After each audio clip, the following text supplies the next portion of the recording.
Please welcome Rosie O'Donnell and Madonna. On the 16th of June, 1992, Madonna turned up on the Arsenio Hall Show with her showbiz pal, Rosie O'Donnell. What? Listen, a big fly. It threw up on her ear and flew away. What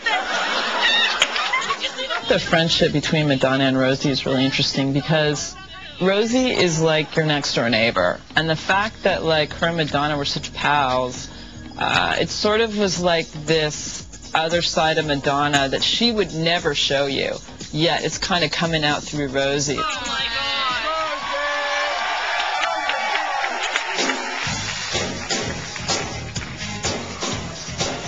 God. Only Rosie O'Donnell could get away with making fun of Madonna to her face. Look around, everywhere you turn you see her. She's a big phenomenon.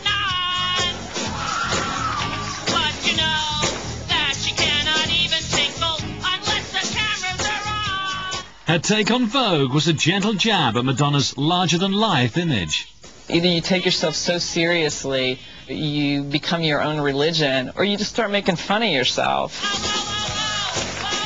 And the fact that she could sit next to Rosie while Rosie vogued, awesome.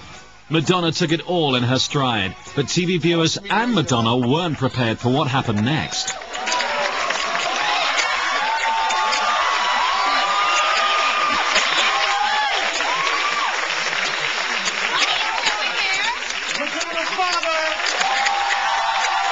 This is a human and vulnerable moment. Any of us, if we had our parents trot it out on national TV without us knowing that they were going to be there, would be mortified. What was she like as a little girl? She was a very nice young lady.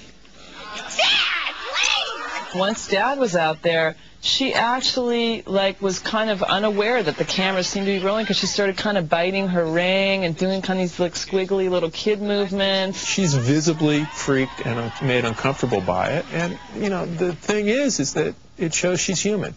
As she got older, she got testier. What about when I was little? And when I was little, But when she was little, she used to go spend the night with her friends, and she'd always throw up. We could never figure out why she threw up. All we could think of was emotional. That was a really rare moment where you got to see her kind of vulnerable and kind of stripped down of that tough exterior that we're used to. You know what? She's like the sweetest, kindest girl in the world, but when in public she tries to pretend like she's not. very true. It's all pretense. That's very true. Thanks for coming by. You're not apologizing. But you're very nice. Rosie, Dad, and Madonna. We'll be right back.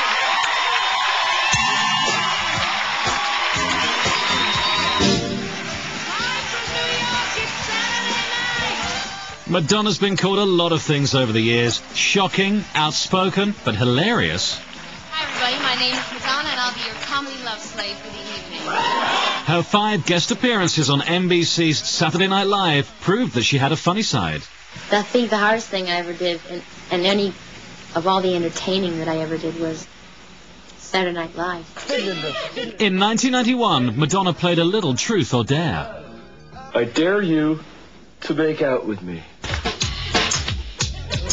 Her kiss with Mike Myers was like the longest kiss. It was so funny because here it was like his dream, yet, you know, he's distracted and she's the one that's like, come here. In the Wayne's World fantasy, Madonna ridiculed her sex-crazed persona and even poked fun at the controversy surrounding her Justify My Love video. A year later, Madonna tried her hand at a New York accent in a guest appearance in the show's popular Coffee Talk. I don't like that Madonna. She's a cover. She's a tramp. Every week with a different boyfriend. Oh, she was hysterical. I love her. I love her. I like her doing comedy. Live. Me too. She's I like her doing hysterical. comedy. Even icy Madonna couldn't keep her cool when the mother of all divas, Barbra Streisand, popped in.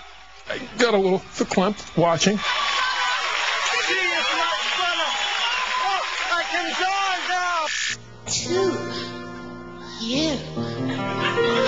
Madonna returned to Saturday Night Live in 1993. Her spoof of a certain blonde icon found her in familiar territory.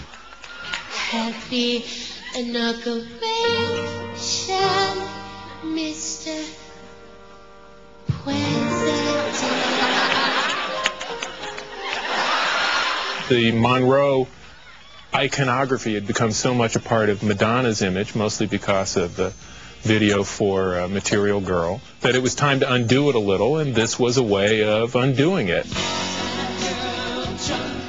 As musical guest that same evening, Madonna had a little fun at Sinead O'Connor's expense. 2 months earlier, Sinead O'Connor had ripped up a photo of the Pope on the show. Madonna set her sights a little lower, taking on Long Island's infamous Joey Buttafuoco. Fight the real enemy!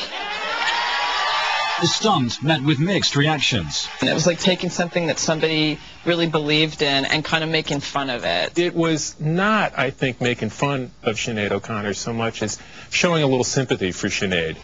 Aside from boosting ratings, Madonna's cameos were a public relations coup for the controversial superstar, putting a new spin on her image and proving that Madonna could have a laugh too. Way.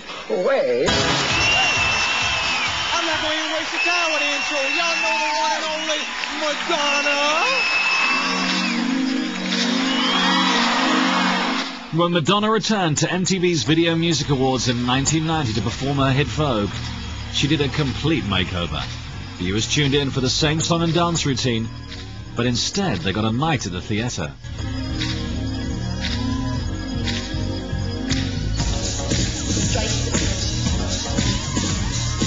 Because we did it live on MTV, it changed the way people brought performances to MTV, I believe.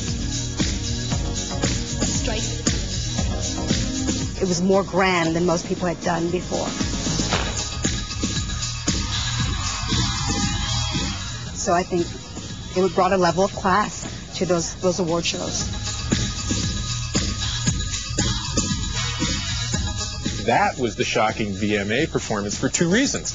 One, it was Vogue, and the Vogue video was black and white and 40s glamour, and although it mentions Marie Antoinette, you never imagined that they would come out in these dresses with the big hoop skirts and the frills. And that's the most clothes you had seen her in. You know, she'd been like so stripped down before that. Of course, there was the major cleavage going on.